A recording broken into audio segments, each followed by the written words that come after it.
I was at work as a health and safety professional and I got a phone call from reception.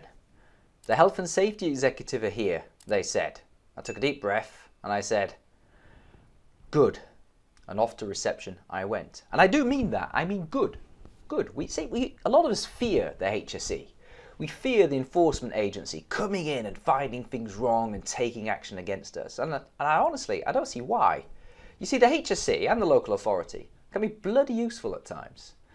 Because as far as I'm concerned, it's a win-win situation. If they come onto your site and they find nothing wrong, then you can tell your boss, hey boss, the HSE came on site.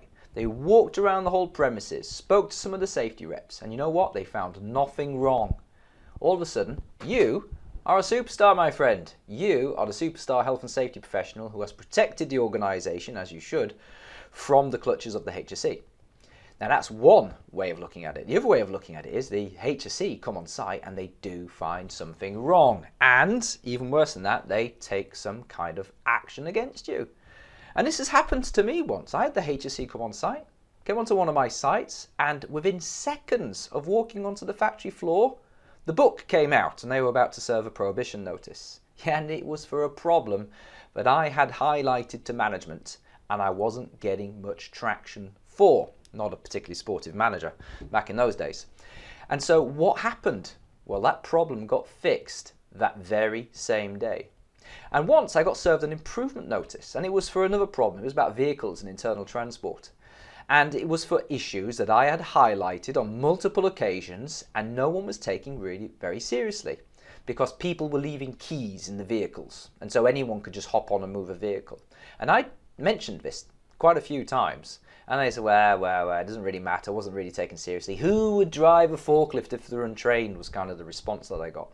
Well, the HSE walked around and found the keys in a forklift with no driver available. What happened? Improvement notice, there and then. And what happened in the weeks after that?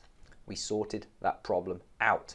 You see, the HSE are bloody useful. They can come in, find nothing wrong and you get brownie points. Or they come in, find something wrong and they give you the ammunition that you need to drive through improvements in your organisation, make it safer, save lives, prevent injuries, and all of that. So they help you make progress.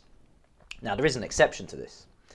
The exception is that you must have identified the legal breaches first, and you must have told your management about it and asked for changes. Now, assuming you've done that, it becomes one of those I told you so moments when the HSE turn up and spot the same problem. They spot the same problem, confirm what you said, and then you've got your ammunition. But the big exception is you haven't spotted it. You haven't asked for change. You haven't done anything about it. In fact, this comes as a complete and total surprise to management. And if you find yourself in that situation, there's nothing good about the HSE turning up on site. So here is my harsh opinion. If you are afraid of the HSE turning up on your site, it's probably because you know that there are legal breaches out there that you haven't spotted and you haven't spoken to management about. Now, if you are confident that you know all of the possible legal breaches, you know all the things that the HSE might find if they turn up, and you've spoken to management about it and asked for help, well, at that point, you can rest assured. You can say, well, listen, if the HSE turn up, good. Anyway, hope that's helpful. I'm Will Taylor. Feel free to connect with me if you're not connected. Look after yourself.